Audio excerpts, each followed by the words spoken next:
Well everyone, welcome to this special edition of On Stage. A deep look at the tumultuous life of the cool ruler, Gregory Isaacs. And will the real Mrs. Isaacs please stand up? One will be right here on stage. I am Winfred Williams, expressing our condolences to the family and friends of Gregory Isaacs. We'll be right back.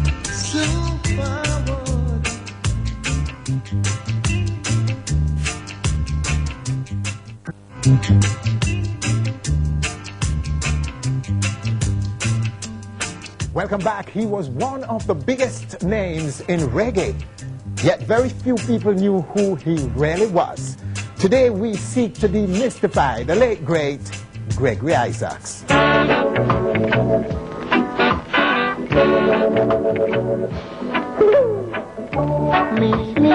Born in Fletcher's Land, Kingston in 1950, Gregory Anthony Isaacs experienced all the hardships and challenges related to life in Kingston's ghettos before he found music. We know Gregory from Liquor Youth days, man. Yeah, from Liquor Youth days, Metcalf Street used to live in.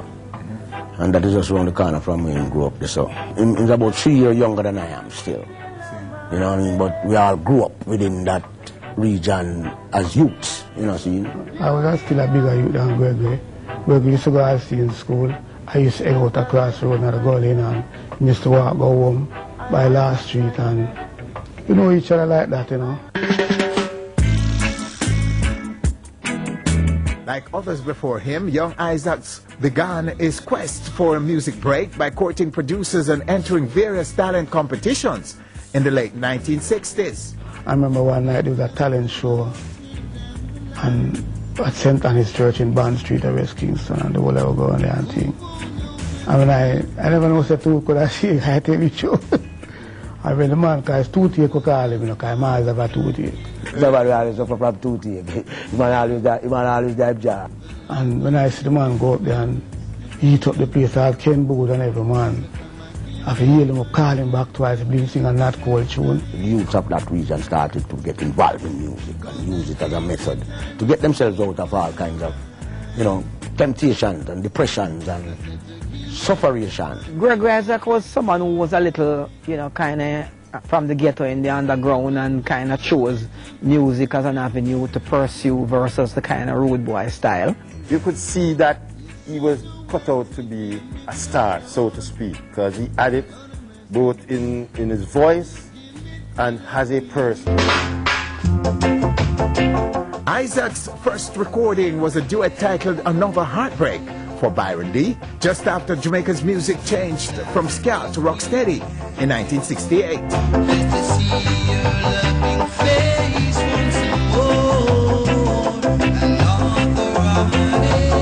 The recording turned out to be a real heartbreak for the duo and its producer, as it was virtually ignored by music fans.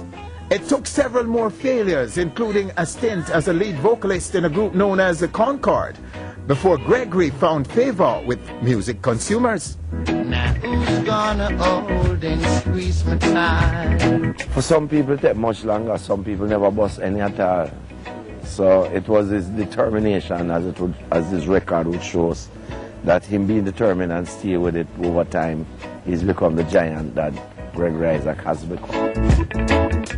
It seemed to be a process of most great artists that basically takes a time for the world or the industry to recognize their uniqueness versus what's happening currently, and his style of singing was unique. A lot of people never know, but Gregory Isaacs plays the guitar.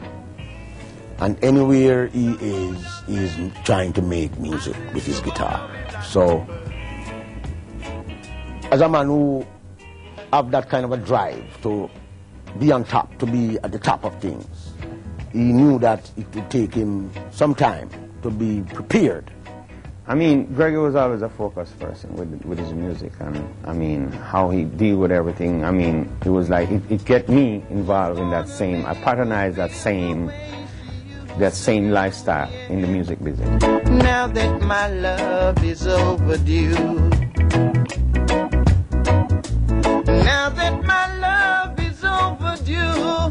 The year was 1973, and Isaac's Overdue Love came only after he had set up a label known as African Museum in partnership with Errol Dunkley, a move that gave Isaac's full creative control over his work. She wasn't the best girl, but she brought happiness into my world. Robert Livingston, the man who managed Shaggy to multi-platinum success, was a rookie in Gregory's camp at the time. Most of the musicians those days started to get focused on their own career and I mean directing their own life and see what they need to do, how focused they need to get, so take control.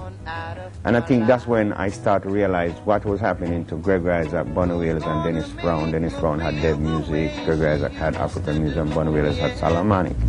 Now that my love is overdue. Love is Overdue was just the first of a string of #1s to come from Gregory Isaacs, most being romantic ballads crooned in his inimitable style. So forward, come turn me on. When all the crosses and trial and tribulation, let's make love, you know what I mean? Gregory's a man who is skillful at that, you know what I mean? Winning the hearts of the empresses and thing, and, you know, playing around with the whole love affair that it's very humorous and sometimes very serious, you know what I mean? But then again, I would see him as the Frank Sinatra of reggae. You say that you're too young, too young. Gussie Clark produced some of the biggest smashers. We did a couple of album projects together, which, you know, Private Beach Party, Red Rose for Gregory. You know, we did a whole lot of work, and combinations of Gregory and Dennis Brown, you know, we did a whole lot of work.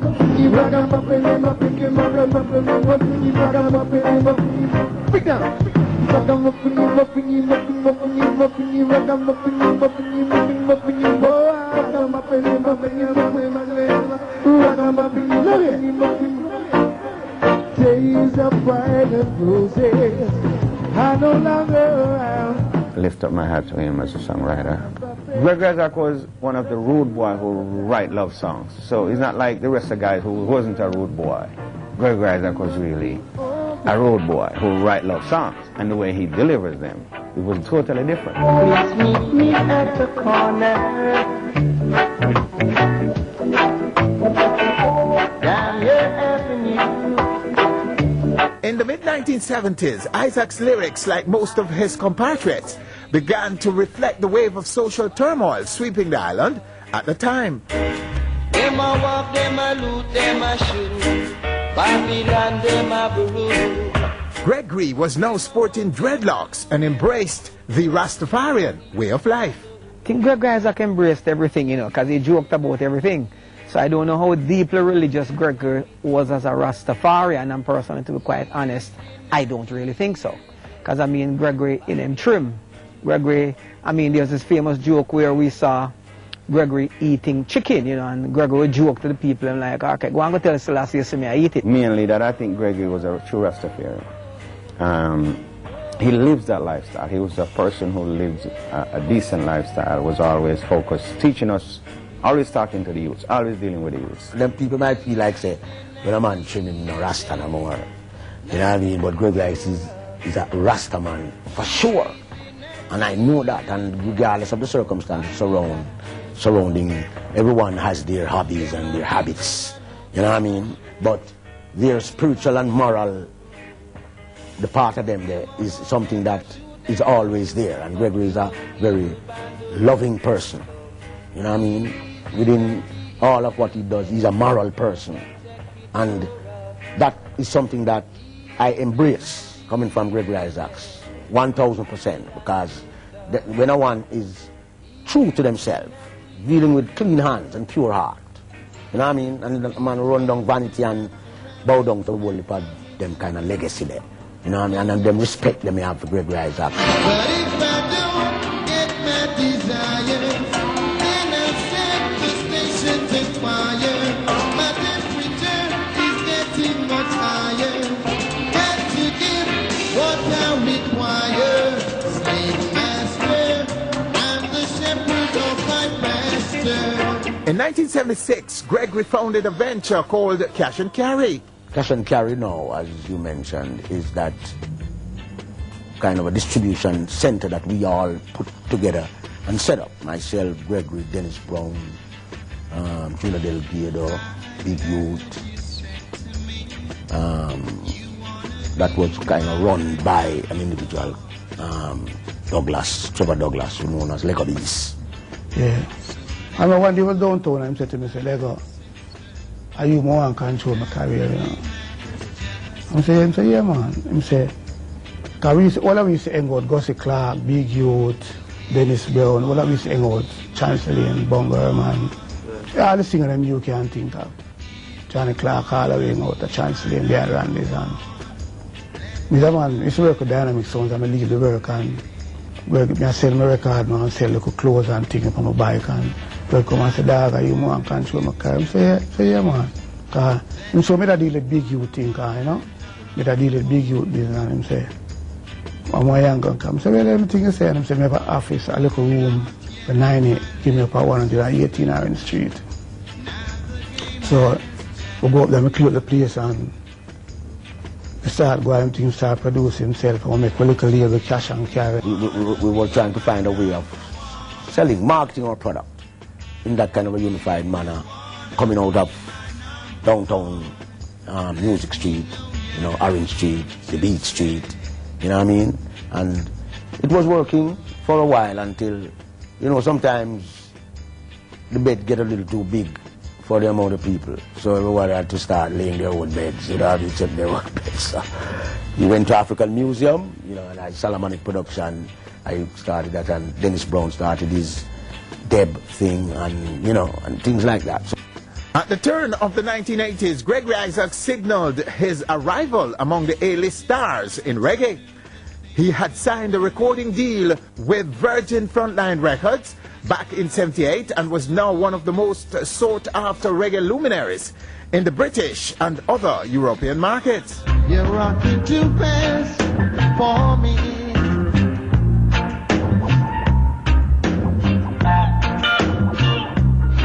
La, da, da, da. At the same time, Jamaica's mainstream sound had begun to change. The dancehall sound, which was created underground by sound system operators, was now the craze among the youth. For them sent to Michael Manley and they want Siaga. Siaga hold the mic and them started to talk. Him double 50th Street and sidewalk. So much so that very few artists from the reggae and rocksteady eras were able to get their attention.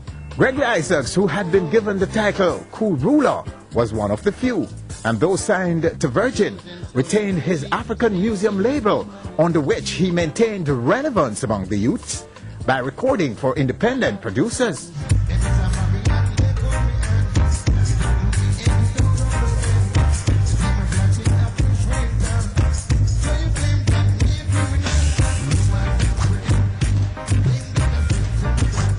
But the world was calling, and the Cool Ruler was ready to answer. Using Britain as a springboard, Gregory toured extensively between 1980 and 1982, generating frenzied crowd scenes at almost every stop.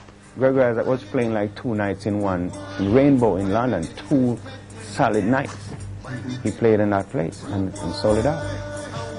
Yeah, he was one of the artists that never had a big major success, but in England he was like the man. Trust me, you would never imagine how his performance was. Gregory, however, was beset by personal and legal problems and was even jailed in Kingston's notorious General Penitentiary. Coming up, Isaac's incarceration, battles with hard drugs and cancer, and a special one-on-one with one of the 2 Mrs. Isaacs. All coming up right here on stage. But you can, as if you do it.